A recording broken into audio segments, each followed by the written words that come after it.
오늘 우리가 읽을 하나님의 말씀은 요한복음 6장 60절에서 71절까지의 말씀입니다. 요한복음 6장 60절에서 71절 함께 읽도록 하겠습니다. 제자 중 여럿이 듣고 말하되 이 말씀은 어렵도다 누가 들을 수 있느냐 하는데 예수께서 스스로 제자들이 이 말씀에 대하여 수근거리는 줄 아시고 이르시되 이 말이 너희에게 걸림이 되느냐 그러면 너희는 인자가 이전에 있던 곳으로 올라가는 것을 본다면 어떻게 하겠느냐 살리는 것은 영이니 육은 무익하니라 내가 너에게 이른 말은 영이요 생명이라 그러나 너희 중에 믿지 아니하는 자들이 있느니라 하시니 이는 예수께서 믿지 아니하는 자들이 누구며 자기를 팔자가 누구인지 처음부터 아심이라 또 이르시되 그러므로 전에 너에게 말하기를 내 아버지께서 오게 하여 주지 아니하시면 누구든지 내게 올 수 없다 하였노라 하시더라. 그때부터 그의 제자 중에서 많은 사람이 떠나가고 다시 그와 함께 다니지 아니하더라. 예수께서 12제자에게 이르시되 너희도 가려느냐 시몬 베드로가 대답하여 주여 영생의 말씀이 주께 있사오니 우리가 누구에게로 가오리까 우리가 주는 하나님의 거룩하신 자인 줄 믿고 알았사옵나이다. 예수께서 대답하시되 내가 너희 12를 택하지 아니하였느냐 그러나 너희 중에 한 사람은 마귀니라 하시니 이 말씀은 가룟 시몬의 아들 유다를 가리키심이라 그는 12 중에 하나로 예수를 팔자더라. 아멘. 기도합니다. 하나님의 말씀을 들고 이 자리에 섰습니다. 오늘 말씀을 들으면서 이 말씀이 나를 향한 주님의 사랑의 음성으로 듣게 하시고 나를 살리기 위한 음성으로 듣게 하여 주시옵소서. 다른 사람이 아닌 바로 나를 위한 생명의 말씀으로 듣게 하여 주시옵소서. 예수님의 이름으로 기도했습니다. 아멘. 오늘도 은혜가 있기를 바랍니다. 인생은 선택입니다. 계속 선택을 하면서 사는 것이 바로 우리의 인생입니다. 생명도 사망도 복도 저주도 우리가 선택을 하는 것입니다. 모든 사람이 다 생명과 복을 선택할 것 같지만 실제로는 대부분의 사람은 사망과 저주를 선택하며 살아갑니다. 생명, 사망, 복, 저주는 멀리 있는 것이 아니라 바로 우리 앞에 있습니다. 어떤 것을 선택하느냐에 따라서 우리의 운명이 달라지고 미래는 달라지는 것입니다. 신명기 30장 19절 20절에 내가 오늘 하늘과 땅을 불러 너에게 증거를 삼노라. 이 세상에 있는 모든 사람에게 분명히 말씀하신다는 겁니다. 내가 생명과 사망과 복과 저주를 네 앞에 두었은즉 너와 네 자손이 살기 위하여 생명을 택하고 네 하나님 여호와를 사랑하고 그의 말씀을 청종하며 또 그를 의지하라 했습니다. 생명을 택하고 복을 택하고 싶다면 하나님을 사랑하고 하나님의 말씀에 귀를 기울여야 한다는 것입니다. 대부분의 사람들이 이 말씀을 귀담아 듣지 않고 하나님을 사랑하지 않기 때문에 실제로는 사망과 저주를 선택하며 살아갑니다. 일주일 내내 할 일 없이 빈둥빈둥 지내던 두 젊은이가 돌아오는 일요일에는 화끈하게 재미있게 놀아보자며 도박장에 가기로 했습니다. 두 사람이 도박장으로 가는데 그 가는 길에 마침 교회가 있었습니다. 근데 교회 정문 앞에는 게시판이 하나 있는데 그날 설교 제목이 그 게시판에 적혀 있었습니다. 제목은 죄값은 사망이었습니다. 그 설교 제목이었습니다. 그것을 보자 한 청년이 친구에게 우리 도박장으로 지금 가고 있지만은 우리 잠깐 교회 가서 우리 말씀을 한번 들어보자고 했더니 친구는 싫다면서 그냥 도박장으로 가자고 했습니다. 길거리에서 두 사람이 서로 옥신각신하다가 결국 한 사람은 교회에 들어가고 한 사람은 도박장으로 들어갔습니다. 거기서 두 사람의 운명이 완전히 바뀌게 됩니다. 교회로 들어간 청년은 예배를 드리면서 말씀의 은혜를 받았고 예수를 구주로 영접을 했습니다. 그로부터 30년이 지났습니다. 당시 교회로 들어갔던 청년의 이름은 클리블랜드입니다. 그 사람은 미국의 22대 대통령이 되었습니다. 대통령 취임식 하던 날, 그 옛날 도박장으로 갔던 친구는 30년 후에 감옥소에서 친구가 대통령 취임하는 것을 보면서 가슴을 치고 울었습니다. 당시 교회에 들어갔던 사람과 도박장으로 간 사람이 30년 후에 이렇게 달라질 것이라고 누가 생각이나 했겠습니까? 클리블랜드가 예수를 믿게 되고 인생이 변하고 대통령까지 된 것은 그가 친구보다 머리가 좋거나 가정 환경이 좋아서가 아니라 말씀을 듣는 쪽으로 선택을 했기 때문입니다. 사람에게는 인격이라는 것이 있고 인격에는 선택할 수 있는 기능이 있습니다. 선택하기 때문에 인간인 것입니다. 그런데 이상하게도 어리석은 사람들은 마치 선택의 자유가 없는 것처럼 말합니다. 그럴 수밖에 없었다고 말을 합니다. 누구든지 그런 상황에 놓이게 되면, 그런 막다른 골목에 놓이게 되면 자기와 같은 선택을 할 수밖에 없었을 것이라고 말합니다. 과연 그럴까요?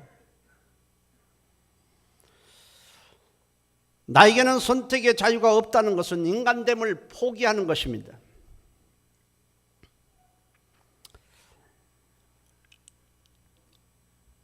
그럴 수밖에 없다고 말하는 것, 이것은 인간됨을 포기하는 것입니다.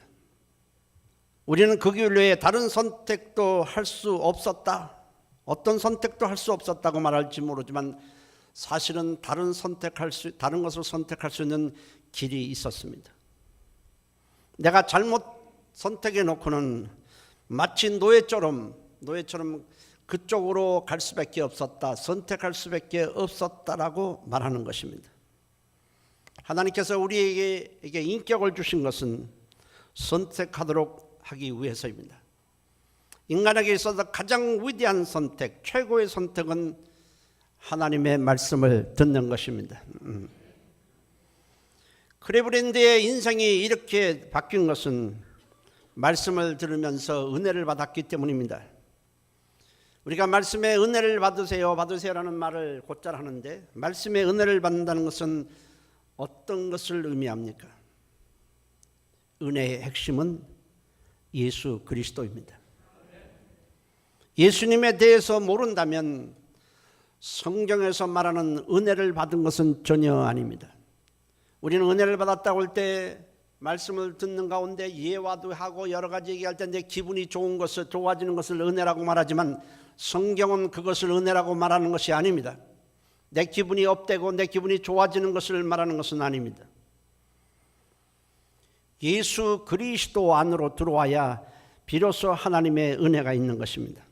왜냐하면 하나님의 모든 은혜는 예수 그리스도를 통해서 우리에게 부어주시기 때문입니다. 요한복음 1장 17절에 은혜와 진리는 예수 그리스도로 말미암아 온 것이라고 했습니다.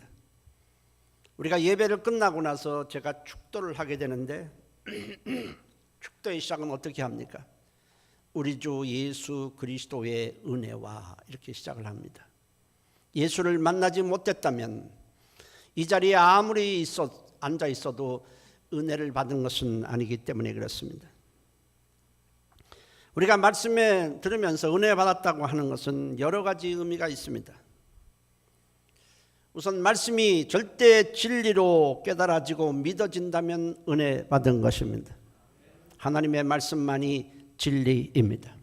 하나님 말씀 외에는 진리가 없습니다. 이 하나님의 말씀을 때 맞아, 이것만이 진리구나, 이렇게 깨달아지고 믿어지는 것이 은혜입니다. 결국 사람들은 진리를 몰라 방황하고 인생을 낭비하는 것입니다. 그리고 하나님의 임재를 경험하게 되면 그것이 은혜를 받은 것입니다. 아, 하나님이 나와 함께 하시는구나. 하나님이 나를 안아주시는구나. 하나님이 나와 함께 하는 것이나 하는 것을 우리가 느껴진다면 은혜를 받은 것입니다. 그리고 하나님의 말씀이 들을 때 이것이 나에게 하시는 말씀으로 들어지는 것이 은혜입니다. 다른 사람도 아닙니다. 오늘 말씀을 들을 때 이건 나를 위한 말씀이고 나를 사랑해서 주는 말씀으로 듣는다면 그 사람은 은혜를 받는 것입니다. 그리고 말씀을 들으면서 하나님의 위로와 평안을 받는 것도 은혜입니다. 그러나 궁극적으로 우리가 말씀에 붙들리는 것이 은혜입니다. 말씀에 사로잡힌다면 그 사람은 은혜 받은 사람입니다. 오늘 여러분 이 자리에 와 있습니다. 이 자리에 여러분들은 어떻게 오게 되었습니까? 무엇에 끌려서 오게 되었습니까? 마누라가 가자고 해서 왔습니까? 마누라가 안 가면 나도 교회 안 갑니까? 그 사람은 은혜의 사람이 아닙니다. 부모가 가자고 해서 가고 친구가 가자고 해서 가고 친구가 안 간다면 안 가고 부모가 안 간다면 안 가고 마누라가 안 간다면 안 가는 것, 그 사람은 말씀에 사로잡혀 있는 것이 아니라 마누라에 사로잡혀 있는 사람입니다. 그러나 말씀에 이끌려서 여기 왔다면 여러분들은 은혜의 사람입니다. 말씀의 은혜를 받는 것이 우리에게 굉장히 중요한 이유는 말씀의 은혜를 받으면 우리는 잃어버렸던 나를 되찾게 됩니다. 인간이 죄를 짓고 하나님을 떠난 후에 모두 다 기억 상실증에 걸려 있습니다. 자신이 누구인지, 자기를 만드신 자가 누구인지 전혀 알지 못합니다.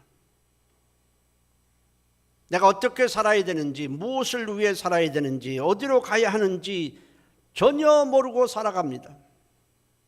하나님을 떠난 후에 인간의 상태가 이럽니다. 그러나 우리가 말씀의 은혜를 받으면 잃어버렸던 나를 되찾게 됩니다. 정체성을 발견하게 되는 것입니다. 그리고 은혜를 받을 때 우리는 예수님을 나의 구주로 영접하게 됩니다. 나를 구원해 주실 분으로 믿을 뿐 아니라 내 인생을 주님께 맡기게 되고 내 미래를 주님께 맡기게 되는 것입니다. 은혜 받지 않는 사람은 절대로 자기 인생을 주님께 맡기지도 않고 예수를 구주로 영접할 수도 없습니다. 그리고 은혜를 받을 때 성령님의 인도와 보호를 받게 되는 것입니다. 성령님은 예수를 믿는 자를 세상 끝날까지 천국까지 인도해 주실 것입니다. 여러 가지 방법으로 주변 사람을 통해서 어떤 생각을 주장해서 하나님의 말씀을 기억나게 해서 또는 기도를 통해서 하나님이 응답해 주심으로 하나님은 성령님을 통해서 구원받은 자기 백성을 인도해 주시는 것입니다. 성령님이 인도하심이 없다면 결국 인간은 자기 욕망을 따라 살며 어디로 가는지, 왜 살아야 되는지, 무엇을 위해 사는지 모르고 방황하며 그 자리에서 맴돌다가 결국 파멸하고 마는 것입니다. 우리 모두가 다 말씀을 들을 때마다 내게 주시는 말씀으로 은혜를 받고 그 말씀에 사로잡히시기를 주의 이름으로 축원합니다. 그러므로 말씀을 듣는 것이 우리에게는 가장 중요합니다. 인생에서 말씀을 듣는 것보다 더 중요한 것은 사실 없습니다. 말씀이 들어오면 말씀은 그냥 가만히 있는 것이 아닙니다. 귀로 듣는 것만으로 끝나는 것이 아니고 말씀이 우리 안에 들어와서 엄청난 변화를 일으키는 것입니다. 히브리서 4장 12절에 하나님의 말씀은 살았고 활력이 있어 좌우의 날선 어떤 것보다도 예리하여 혼과 영과 및 관절과 골수를 찔러 주기까지 하며 또 마음의 생각과 뜻을 판단한다고 말했습니다. 우리는 가만히 있는데 말씀이 우리 안에 들어와서 우리를 변화시키고 엄청난 역사를 일으키는 것입니다. 여러분, 우리가 약을 먹는다고 한번 가정을 해보십시오. 약을 먹습니다. 수면제를 먹으면 나는 가만히 있는데 약이 우리 안에서 작용을 해서 우리가 졸리고 자게 돼요. 어떤 약을 먹으면 우리 안에 있는 바이러스나 균을 박멸시킵니다. 염증이 생겼을 때 약을 먹었을 때 그 염증이 사라집니다. 약은 우리 안에 가만히 있는 것이 아닙니다. 우리는 가만히 있는데 약이 활동을 하는 것입니다. 마찬가지입니다. 하나님의 말씀이 들어오면 하나님의 말씀은 절대로 우리 안에서 가만히 있지 않습니다. 살아서 움직이게 되는 것입니다. 우리 안에 있는 죄를 다 몰아냅니다. 저주를 몰아냅니다. 우리의 마음과 생각을 변화시켜 버립니다. 우리의 갈 길을 인도하시게 되는 것입니다.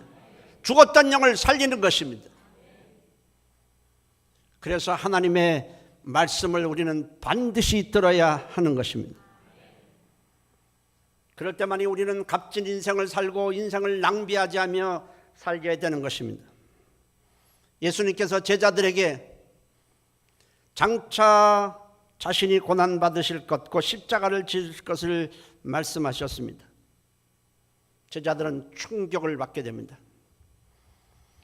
예수님께서 영광을 누릴 때를 생각하면서 모든 것을 버리면서 3년 동안 예수님을 따랐는데 갑자기 십자가를 지신다고 하니 불안하기도 하고 두렵기도 하고 앞으로 어떻게 해야 될지 막막하기만 합니다.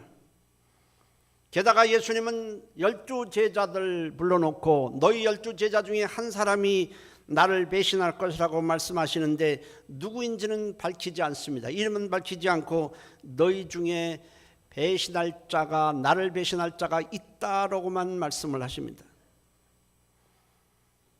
그 말씀을 들을 때 제자들은 저마다 혹시 나를 배신자라고 말씀하시는 것은 아닐까? 혹시 내가 배신한다 할 것을 미리 아시고 말씀하시는 것은 아닐까? 저마다 마음에 수심이 가득합니다. 주님은 뭔가 분명하게 말씀하시지 않고 제자들로 하여금 근심에 쌓이도록 말씀을 하십니다. 그리고 주님은 오병이어의 이적을 떡 5개 물고기 2마리를 가지고 5,000명을 먹이신 그 끝에 주님은 제자들에게 이런 말씀을 하셨습니다. 요한복음 6장 53절 55절에 인자의 살을 먹지 아니하고 인자의 피를 마시지 아니하면 너희 속에 생명이 없느니라. 내 살을 먹고 내 피를 마시는 자는 영생을 가졌고 마지막 날에 내가 그를 다시 살리리니 내 살은 참된 양식이요 내 피는 참된 음료로다. 이 말씀이 무엇입니까? 주님께서 십자가에서 우리 죄값을 대신 치르기 위해서 살이 찢겨지고 피 흘리는 것을 너희가 믿어야만 영원히 생명을 얻는다는 것을 육체에 비유해서 말씀을 하신 것입니다. 우리가 목숨을 유지하기 위해서는 뭘 먹어야 됩니다. 마셔야 합니다. 근데 우리 영원히 살려면 주님이 십자가에서 흘린 피와 찢기신 그 몸이 나의 죄값을 대신한 것을 믿어야만 한다는 것입니다. 그러나 제자들은 그 말씀이 얼뜻 이해가 되지 않았습니다. 너무 어렵다는 것입니다. 도대체 주님은 지금 죽으시지도 않았는데 내 살을 먹고 내 피를 마셔야 너에게 영생이 있다는 말씀을 도무지 이해가 되지 않았습니다. 그리고는 요한복음 6장 63절에 살리는 것은 영이니 육은 무익하니라. 내가 너에게 이런 말이 영이요 생명이니라 했습니다. 살리는 것은, 이렇게 말씀하시는 것은 우리 안에 죽은 것이 있다는 말씀입니다. 모든 사람은 죄로 인해서 우리 영이 죽었습니다. 영적 생명을 완전히 상실해 버렸습니다. 여러분, 우리는 생명이라는 것이 우리 눈에 전혀 보이지 않습니다. 생명을 본 사람이 있습니까? 생명이 어떻게 생긴 것을 본 사람은 아무도 없습니다. 그러나 생명이 있는지 없는지는 우리는 아주 간단하게 쉽게 알 수 있습니다. 우선 육체를 생각해 보십시오. 저 사람이 지금 육체에 생명이 있는지 없는지를 모르는 사람은 없습니다. 그 사람이 생명이 있다면 호흡도, 숨도 쉴 것이고 보기도 하고 팔도 움직이고 먹기도 하고 어떤 행동을 할 것입니다. 그러나 그 사람 속에 생명이 보이지 않지만 육체의 생명이 떠난 순간 그 사람은 아무것도 하지 못합니다. 움직이고 있던 팔이 뚝 떨어집니다. 숨이 멈춰버립니다. 아무것도 없어. 눈동자도 그대로 정지돼 버립니다. 발가락 하나, 손가락 하나 움직이지 못합니다. 그것을 보면서 저 사람에게서 육체의 생명이 떠났다라는 것을 우리는 쉽게 알 수 있어요. 그것을 모를 사람은 없습니다. 막 지금 죽기 전에 사람도 막 생명이 있으면 뭔가 꿈틀거리지만 갑자기 어느 순간에 생명이 떠나는 순간에 툭 떨어집니다. 모든 것이 정지돼 버리고 그 다음엔 부패되기 시작합니다. 그렇다면 우리는 육체만 있는 것이 아니라 영혼이 있는데, 영혼이 죄로 인해서 죽었습니다. 그 영적 생명이 우리에게 있는가 없는가를 우리가 어떻게 알 수 있습니까? 그것도 쉽게 알 수 있습니다. 영이 죽어서 영적 생명이 없는 자들은 영적 활동을 전혀 할 수가 없습니다.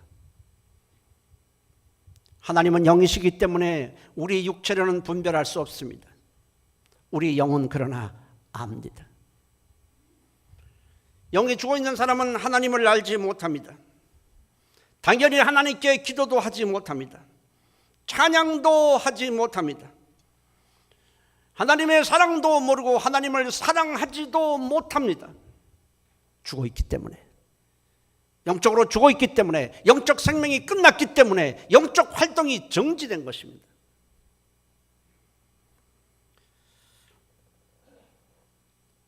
그 영혼은 악취가 납니다. 육체는 생명이 없으면 썩어 없어지고 먼지로 다 사라지지만은 영혼은 없어지지 않고 죽은 상태로, 영적 활동을 전혀 하지 못한 상태로, 죄로 인한 부패의 상태로 있다가 결국 지옥에 버려지는 것입니다. 근데 주님 말씀하셨습니다. 죽은 영을 살리는 것은 말씀뿐이라는 것입니다. 살리는 것은 영이니 육은 무익하니라. 내가 너에게 이르는 말이 영이요 생명이라고 그랬습니다. 내가 너에게 이른 말, 그 여기서 영이라는 말은 우리 영혼을 말하는 게 아니라 하나님의 말씀을 말합니다. 살리는 것은 내가 너에게 이른 이 말씀뿐이니라고 말씀하신 것입니다. 육은 무익하다라고 한 것입니다. 말씀을 듣지 않으면 죽은 영은 절대로 살아나지 않습니다. 육은 무익하다고 말했습니다. 우리가 육적으로 아무리 노력을 하더라도 우린 죽은 영을 살릴 수는 없습니다. 오직 말씀만이 죽은 영을 살릴 수 있는 것입니다. 여러분, 사람들이 선행도 하고 착한 일도 합니다. 남을 도와주기도 하고 남에게 여러 가지 선한 일을 할 수 있습니다. 착한 일을 얼마든지 할 수도 있습니다. 그러나 그것으로 우리 영은 살아나지 않습니다. 죽은 영혼은 절대로 살아나지 않습니다. 어떤 사람들은 말해요. 내가 착하게 살면 천국에 갈 것이라고. 아닙니다. 그것으로 죽은 영혼이 살아나지 못하고 그 죽은 영혼의 생명이 공급되지 아니었기 때문에 그 죽은 영혼은 그대로 있다가 버려지는 것입니다. 하나님의 말씀만이 우리 죽었던 영혼을 다시 살아나게 하시는 것입니다. 그러므로 말씀을 듣는 것보다도 중요한 건 사실 없습니다. 많은 사람들이 예수님이 행하신 놀라운 이적을 보았습니다. 죽은 자도 살립니다. 오병이어로 5,000명을 먹여 살립니다. 그것을 보면서 많은 사람들이 예수님에 대해서 기대를 합니다. 예수님을 따라가기만 하면 우리는 세상적인 욕망을 이룰 수 있다. 경제적으로 문제가 해결될 것이다. 저분의 능력이라면 우리나라를 정치적으로 독립시켜 주실 수 있다. 저분의 능력이라면 우리가 병들어도 상관없다. 왜냐하면 예수님께 가면 다 고쳐주실 것 아닌가. 저들은 세상 욕망을 충족시키기 위해 예수님을 부지런히 따랐지만은 자신들의 욕구가 해소되지 않자 예수님에 대해 실망하면서 하나둘씩 떠나기 시작을 했습니다. 그 시점에서 주님께서 제자들에게 물으셨습니다. 너희도 가려느냐? 너희도 떠나려느냐? 그런데 마침 수제자인 베드로가 이렇게 말합니다. 요한복음 6장 68절 69절에 주여 영생의 말씀이 주께 있사오니 우리가 누구에게로 가오리까? 우리가 주는 하나님의 거룩하신 자이신 것을 믿고 알았사옵나이다. 예수님을 따라다니면서 3년 동안 따라다니면서 그가 하나님의 거룩하신 분임을 믿고 알고 믿었다는 것입니다. 예수님의 말씀이 단지 여러 사람 중에 한 사람의 말이 아니라 이는 하나님의 말씀이요 생명을 주는 말씀임을 알고 믿었다는 것입니다. 그래서 어떤 일이 있어도 주님을 떠날 수가 없다는 것입니다. 영생의 말씀이, 생명을 주는 말씀이 바로 주님께 있으니 우리가 누구에게로 가오리까? 이런 고백이 우리에게도 당연히 있어야 하는 것입니다. 오늘도 교회 나오는 사람들은 많습니다. 그러나 교회 나왔다가 다 예수님께 있는 것, 붙어 있는 것은 아닙니다.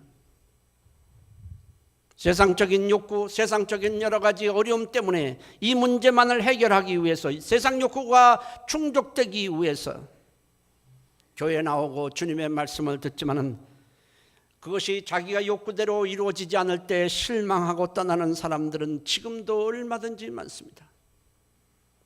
그러나 베드로처럼 예수님이 하나님의 아들이심을 믿고 알고 따르는 자는 세상 욕구가 충족되지 않더라도 어떤 어려움이 닥치더라도 결코 예수님을 떠나지는 않는 것입니다.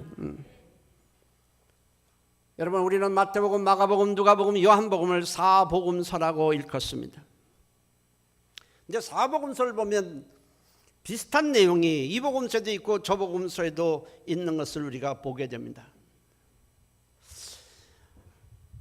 아니, 오병이어의 이적을 하면은 뭐 마태복음에만 나오든지 해야 되는데 마가복음에도 나오고 요한복음에도 나옵니다. 예수님이 씨 뿌리는 비유를 얘기를 하면 마태복음 13장에만 나오는 것이 아니라 누가복음 또 8장에도 나오고 여러 마가복음에도 나옵니다. 한번 이적을 행한 어떤 사건들이 한 복음서에만 기록되어 있지 않고 여러 곳에서 나오기 때문에 이거 그럴 필요 없이 사복음서를 하나로 통합해서 만들었으면 좋겠다라고 해서 시도한 사람들이 역사적으로 꽤나 있었습니다. 하나로 합쳐보자. 그러나 모두 실패했습니다. 하나로 맞춰보려고 하니까 진리가 되지 않더라는 겁니다. 사복음서는 같은 내용이지만은 다른 각도에서 쓴 것입니다. 예수님을 다른 각도에서 보고 쓴 것입니다. 같은 사건이라고 해도 예수님을 어느 각도에서 보느냐에 따라서 그 의미가 달라지도록 되어 있습니다. 마치 예수님을 앞에서 보고 옆에서 보고 뒤에서 보고 위에서 보는 것처럼 다른 각도에서 쓴 것이 바로 사복음서입니다. 마가복음을 보면 예수님의 행적에 초점을 맞췄습니다. 예수님이 어떤 일을 하시는가. 그래서 마가복음에는 행적만 주로 기록했지 예수님의 말씀에 대해서는 별로 나오지 않습니다. 마태복음은 어떻습니까? 구약의 예언을 성취하러 오신 그 예수님에 대해서 맞추어서 기록을 했습니다. 그래서 마태복음 1장 1절에는 아브라함과 다윗의 자손 예수 그리스도의 세계라. 아브라함에게 약속하셨고 다윗 왕에게 약속하셨고 예언하셨던 그분이 바로 메시아이신 예수 그리스도다. 언약에 대해서 말씀을 하신 것입니다. 그래서 예수님이 어떤 행적을 하시고 나서는 그 뒤에서 꼭 나오는 말이 이렇습니다. 이는 선지자 누구누구로 예언하셨던 말씀을 이루려 하십니다. 즉흥적으로 어떤 사람이 병들었으니까 불쌍해서 고쳐주신 것이 아니라는 것입니다. 어떤 사람이 죽었기 때문에 이걸 내가 그냥 내 능력으로 살려야 되겠다 살리는 순간 아니라 이는 오래전에 이미 구약에서 예언했던 그 말씀을 이루려 이 일을 행하셨다는 것입니다. 예수님은 자의적으로 어떤 일을 행하신 게 아니라 구약의 예언의 말씀을 따라오셨고 그 말씀을 성취하러 이 땅에 오셨고 다 성취하시는 분이시라는 겁니다. 이것이 마태복음이 우리에게 말하고자 하는 것입니다. 누가복음은 예수님이 사람으로 오셨다. 우리와 같은 감정, 우리와 같이 피곤함 모두 다 똑같이 느끼신다는 겁니다.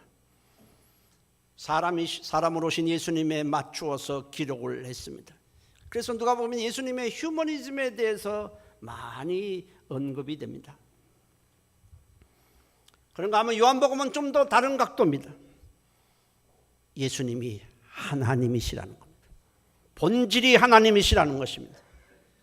사람으로 오셨지만 그분의 본래는 하나님이심을 강조하고 그 하나님이시라는 관점에서 요한복음을 썼습니다. 그래서 요한복음 1장 1절에는 태초에 말씀이 계시니라. 이 말씀이 하나님과 함께 계셨고 그 말씀이 바로 우리 가운데 오셨다는 겁니다. 말씀하시던 분이 우리 가운데 오셨다. 말씀하시던 분이 사람의 몸을 입고 이 땅에 오셨다는 것을 기록합니다. 요한복음 1장 14절의 말씀이 육신이 되어 우리 가운데 거하심에 바로 성육신입니다. 보이지 않는 하나님이 사람의 육체를 입고 오셨다. 그것이 바로 요한복음입니다. 그리고 예수님은 영원 전부터 계신 하나님이시지만 사람의 몸을 입고 오셨을 뿐 아니라 그 안에 생명의 원천이 있다는 것입니다. 모든 생명은 예수님으로부터 나온다는 것입니다. 요한복음 1장 4절에 예수 그리스도 안에 생명이 있었으니 이 생명은 사람들의 빛이라 했습니다. 참 놀랍습니다. 사복음서가 비슷한 것 같아도 전부 다른 각도에서 썼습니다. 같은 사건도. 그런가 하면 사도행전은 사복음서에 뒷이어서 바로 나오게 되는데 이는 우리 죄를 위하여 십자가에서 죽으신 예수님이 부활하셨을 뿐 아니라 오늘도 성령님을 통해서 우리와 함께 하시고 일하신다는 것을 보여주고 있습니다. 사도행전 3장에 보면 베드로와 요한, 예수님의 제자인 베드로와 요한이 성전에서 기도하러 들어가는데 성전 문 앞에 나면서부터 안진뱅이, 한 번도 걸어본 적이 없는 안진뱅이가 베드로와 요한을 향해서 손을 내밀고 구걸을 합니다. 그때 베드로와 요한에게 갑자기 주님의 말씀이 들리고 성령의 감동을 크게 받습니다. 그래서 베드로가 그를 향해서 사도행전 3장 6절에 베드로가 이르되 은과 금은 내게 없거니와 내게 있는 이것을 내게 주노니 나사렛 예수 그리스도의 이름으로 일어나 걸으라 했습니다. 그래서 한 번도 걸어본 적이 없는 그 안전뱅이가 그 자리에서 일어나더니 걷기도 하고 뛰기도 합니다. 무엇을 말합니까? 십자가에 죽으셨다가 부활하신 예수님 지금도 살아계셔서 성령으로 통해서 우리와 함께하고 지금도 일하시고 계신다는 뜻입니다. 지금도 이 순간에도 우리와 함께 하시는 것입니다. 우리 안에 살아 계시는 것입니다. 주님이 말씀하십니다. 내가 너희를 절대로 고와 같이 버려두지 아니하신다고 말씀하셨습니다. 그리고 믿는 자 안에 성령님을 보내주시고 성령님을 통해서 예수님은 우리와 세상 끝날까지 함께 하시게 될 것이고 우리의 기도에 예수 이름으로 하는 기도에 응답해 줄 것이고 우리를 지켜주실 것입니다. 예수님은 어제나 오늘이나 동일하시고 지금도 살아 계신 분이십니다. 우리가 어떻게 죄를 사함받았으며 우리가 어떻게 영생을 얻었으며 우리가 어떻게 하나님의 자녀가 되었습니까? 우리가 노력해서 그랬습니까? 우리가 좀 착하게 사니까 하나님이 너는 내 아들이라고 인정을 한 것입니까?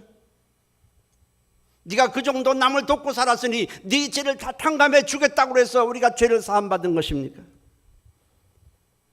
너는 다른 사람보다 훌륭하기 때문에 내가 영원한 생명을 내게 주겠다 말씀하셨기 때문에 영생을 얻은 것입니까? 아닙니다. 우리가 한 것은 말씀을 들은 것뿐입니다. 말씀을 듣고 알고 믿은 것입니다. 그 말씀이 우리 안에 있는 죄를 몰아내고 우리 안에 말씀을 통해서 하나님의 생명을 불어 넣어 주신 것입니다. 하나님이 우리를 사랑하사 독생자를 주시니 이는 저를 믿는 자마다 멸망치 않고 영생을 얻게 하려 하심이라고 말씀했습니다. 우리가 말씀을 통해서 우리는 영생을 얻었고 말씀을 통해서 죄사함을 받았고 우리는 말씀을 통해서 거듭나서 하나님의 자녀가 되고 천국 백성이 되었습니다. 우리가 어떻게 천국에 갑니까? 우리가 착해서도 아니지 않습니까? 주님의 말씀을 붙잡고 가는 것입니다. 네가 나를 믿으면 영생을 가졌고 너는 천국 백성이 되고 나는 너를 천국까지 이끌어 주실 것이라고 약속하셨기 때문에 그 말씀을 붙잡고 우리는 가는 것입니다. 사람은 말씀 없이는 살 수 없습니다. 신명기 8장에 사람은 여호와의 입으로 나오는 모든 말씀으로 산다고 말했습니다. 육체는 떡을 먹고 살지만은, 밥을 먹고 살지만은 우리의 영혼은 하나님의 말씀을 먹지 아니하면 그 영혼은 죽은 채로 그대로 있다가, 부패한 채로 있다가 결국 버려지는 것입니다. 말씀 속에 길이 있고 구원이 있고 생명이 있고 소망이 있고 하나님의 인도하심이 있고 우리의 미래가 있는 것입니다. 영생의 말씀이 주께 있사오니 우리가 누구에게로 가오리까? 이건 베드로의 고백이 아니라 우리의 고백이 되어야 하는 것입니다. 믿는 사람들은 일주일 동안에 무엇을 계획을 세워도 항상 주일을 중심으로 계획을 짜게 됩니다. 이번에 보니까 연휴가 있어요. 10일 동안 있어서 어디 좀 놀러 가볼까? 하루 정도 어디를 가볼까? 콘도라도 한번 가볼까? 그랬더니 수요일 날은 추석이라서 안 되고, 목요일은 그 다음에 또 무슨 예정된 계획이 있어서 안 되고, 금요일 갔다 토요일 날 오니까 주일은 또 어떻게 합니까? 그래서 그 다음에 가보려니까 주일 날 갈 수는 없잖아요. 천상 못 가고 집에서 기도하겠습니다. 왜 주일을 중심으로 우리가 계획을 짜게 됩니까? 그것이 우리에게는 가장 중요하고 가장 우선되기 때문입니다. 말씀이 교회에 있는데 우리가 누구에게 가겠습니까? 설교 속에 말씀이 있으니 우리가 설교를 듣지 않고 어디로 가겠습니까? 여러분들의 인생이 하나님의 말씀에 붙들리시기를 바랍니다. 말씀을 붙잡고 그 말씀으로 세상을 승리하고 그 말씀으로 구원을 받고 그 말씀으로 하나님과 함께하는 축복된 삶이 되시기를 예수의 이름으로 축원합니다. 할렐루야. 통성으로 기도합니다. 하나님, 말씀이 없으면 내 인생은 아무것도 아닙니다. 잃어버렸던 나를 되찾지도 못하고 구원도 없고 길도 모르고 결국 방황하고 맴돌고 영혼 죽은 채로 살다가 멸망하는 것입니다. 하나님, 주님의 말씀을 따라 살게 하시고 말씀에 붙들려 살게 하시고 말씀의 은혜를 받고 살게 도와주옵소서. 우리 다 같이 한 목소리로 통성으로 기도합니다. 살아계신 하나님 고맙습니다. 하나님의 말씀에 붙들려 살고 하나님의 말씀에 이끌려 살아가게 도와주시옵소서. 하나님의 말씀이 없으면 우리 인생은 방황합니다. 맴돕니다. 아무것도 아닙니다. 열매도 없습니다. 구원도 없습니다. 하나님 아버지, 우리가 무엇을 가장 가치 있게 여겨야 되는지 하나님, 우리가 오늘 말씀을 통해서 확실히 기억하게 도와주시옵소서. 말씀이 없는 인생은 아무것도 없습니다. 하나님 아버지, 하나님의 말씀이 속에 엄청난 보화가 들어있습니다. 결국 세상은 말씀이 없어서 결국 죽어가고 멸망합니다. 하나님, 말씀을 가까이 하기도 하시고 말씀을 사랑하기도 하시고 말씀을 붙잡고 살아가도록 하나님이 역사해 주시옵소서. 주의 성령으로 함께 축원하고 예수님의 이름으로 기도했습니다. 아멘. 살아계신 하나님, 우리가 살다 보면 우리에겐 귀한 것들이 많이 있습니다. 가족도 귀합니다. 자식도 귀하고 부모도 귀하고 친구도 귀하고 물질도 귀하고 직장도 다 귀합니다. 그러나 하나님의 말씀보다 귀한 것 없고 말씀이 없는 우리 인생은 무의미하고 무가치하고 방황하고 헛되고 열매 없는 삶이 살다가 결국 파멸하고 맙니다. 살리는 것은 하나님의 말씀뿐입니다. 하나님, 우리가 말씀을 사랑하고 가까이 하고 말씀을 붙잡고 말씀에 이끌려 살아가게 도와주시옵소서. 예수님의 이름으로 기도했습니다. 아멘. 할렐루야.